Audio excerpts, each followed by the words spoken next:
बहुत ही अजीब है ये दुनिया, चाहने वालों का पता नहीं। हजार चेहरे पर भरोसा किसी का नहीं। बहुत ही मायूस करते हैं ये दुनिया वाले, बहुत ही दिल जलाते हैं ये दुनिया वाले। इंसान तो बस हर वक्त का मुसाफिर, न आने का पता न ही जाने का पता।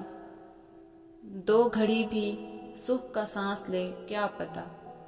खुद को मार कर निखारना पड़ता है, तल्ख बातों को हंस कर सहना पड़ता है।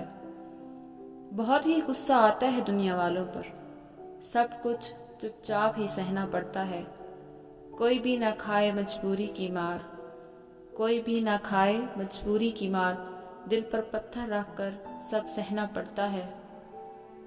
कौन चाहता है सबको मुंह लगाना, अरे कौन चाहता है सबको मुंह लगाना। बस मजबूरी के लिए सब करना पड़ता है। नामालूम मंजिल पर चल पड़ी हूँ, जाने तकदीर का लिखा कहाँ ले जाए। माना कि ये सफ़र बहुत ही कठिन है, रास्ता बहुत दुश्वार नामालूम है। फिर भी चलते जाना है, शायद कहीं तक तो पहुँच जाएं, कहीं तो खुशी मुंतज़िर हो।